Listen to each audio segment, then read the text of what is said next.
If there's any upset play, if there's any live dog you like here, wouldn't it be Ricky Turcios?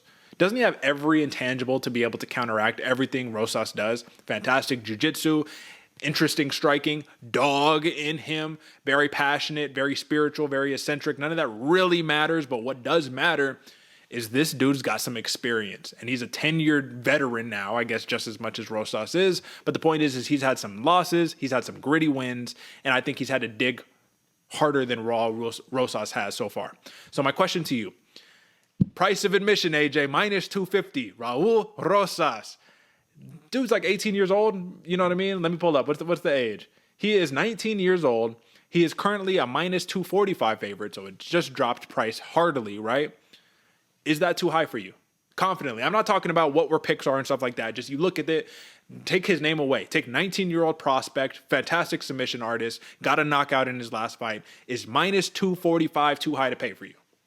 Absolutely too high, Derek. Way too high to be paying for this. 9 fights in your pro career. I think it's 3 fights in the UFC. And honestly, we expected a bigger splash in Raul Rosas, man. He kind of let us a little bit fizzle a little bit, if you will. And I think Ricky Turcios is if there's ever an upset on this card, man, I'm banking on this. Well, I guess I'm not banking on this one because I'm going Rosas. Y'all saw the image earlier, but if you're looking for an upset, man, Ricky Turcios, the wild man, the dog, the dude that, like Derek said, can nullify everything Raul Rosas has in here. At plus 205, I see a lot of juice there. I think the price of admission for Raul Rosas Jr. is way too high. Yeah, so that's why I decided to take a turn here, but I'm going to be honest with you. AJ, I still agree with your assessment. Though it is a price that's too high, just if you take his name off of it and you look at it as just a prospect, I think in this matchup, he has passed to victory right here. And it's a 3-round fight. One problem I have with Ricky Turcios, even though I love how eccentric he is, I love the skill set, he scrambles a lot. And in those scrambles, he finds himself in very bad positions. And oftentimes he works out of those positions and finds himself in advantageous positions. And that's where that end second half of round 2 on for the rest of the fight, that's the real fight, right? But can we get there?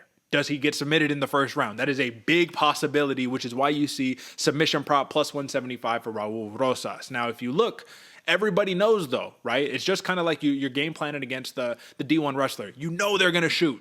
You know Rosas is going to get in there and he's going to want to shoot. He's going to want to get this fight to the ground. I doubt he's going to take the same approach that he did with the Terrence Mitchell and say, all right, let's stand and bang. Because honestly, that was just two dudes being crazy, getting in the pocket, and he happened to catch him, right? Like he happened to catch him. But my thought was, what if that fight went a little bit longer? Rosas kind of comes out swinging for the fences early. So if you're not able to connect, and we saw gas tank issues against Christian Rodriguez, that's where I started thinking Turcios. So if you're a Raul Rosas better, are you just hammering that submission prop, or do you like the decision plus 215? Like, is the decision prop is way better price to pay than the money line, but you can't be confident given that this dude's a pretty prolific finisher. What do you think? Yeah, no, you can't be confident, Derek. I actually really like the decision, and mainly for the fact that Ricky Turcios is an absolute dog and probably going to take this fight long. And going back to the fight you were talking about with the Terrence Mitchell, Rosas did get the KO. But like you said, if it went a little bit longer, that's where I think this fight is going to be taking place. And just past that first flurry, and that's where Ricky Turcios shines in the moment. But I do, to answer your question, Derek, I do like that plus 175 submission prop. I think that's more likely.